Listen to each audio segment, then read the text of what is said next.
Apriamo le finestre quando sbocciano i primi fiori. La primavera è nata, lo sentiamo tutti. E nel paese il profumo diventa un suono che ha un nome, Tony Fastro. È il simbolo di una generazione, la 1948, e di un paese, Pederobba. Silenzio, qui si porta avanti una missione, si custodisce un tesoro di tradizioni, consigli e usanze che oggi non siamo più capaci di valorizzare. Un tesoro che soltanto gli uomini e le donne che hanno plasmato ieri ricorderanno ancora oggi. Silenzio, dico, ascoltate.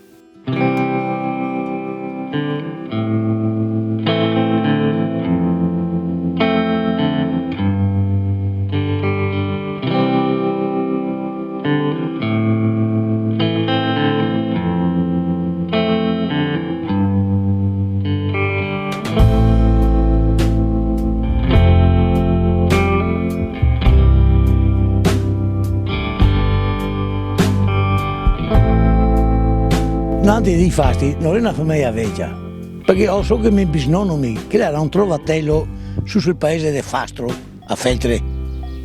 Era un trovatello, gli ha dato il nome e il cognome del paese e mi si andò a stare per roba. E l'ha avuto 11 figli.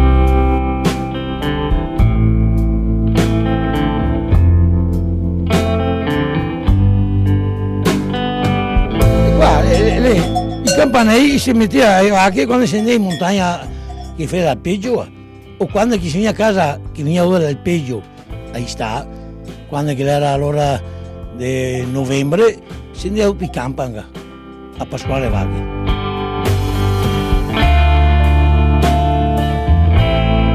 C'era tanta povertà. Però io viveva bene. Lui ne aveva pensiero, quando stavo mio io a tutti a casa. E si metteva le unghie, dei piedi, delle mani, con la carta vetrata, e si pareggiava un misio che teneva i bocce, non gli faceva più niente. All'uomo era sacra, l'uomo. Se non anche se non è fin per terra, non lo toglieva su, no, e stai là. Al massimo moglie, sì.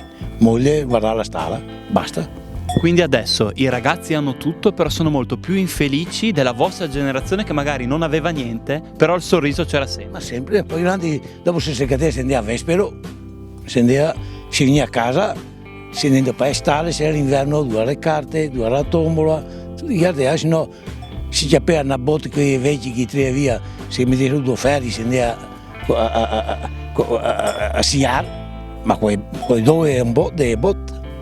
E come si conquistavano le ragazze quando lei era giovane? Io ti ricordo io come adesso, a piedi un dia.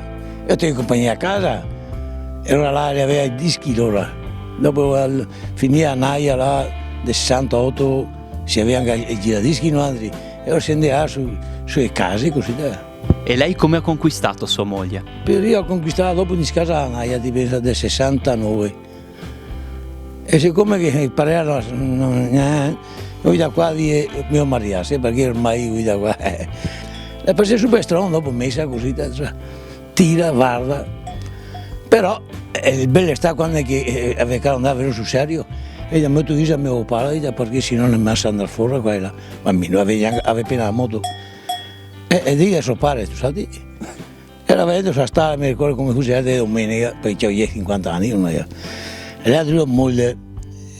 Angelo avrei intenzione di cattare questa cosa e sa fermare molto, ma guarda, che tu sia te che sia un altro, mi raccomando stare con i piedi sulle scarpe.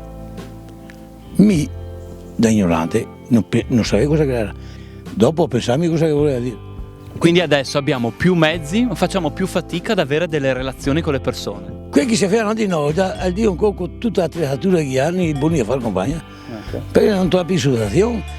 Adesso sarebbe da dire alle nuove generazioni, sveglieve la cantina, tornai indietro, domandai a qualcuno di quei vecchi che mi insegna sempre, e quando che se Maria specialmente, ne questa femmina, che quando è un mese che ne che altre, le tutte compagne, ci ne la vostra, che la vostra la capisce meglio, se vuoi fare una vita, no, sempre cambiare, non si cambia neanche le vacche, sono state tanto così.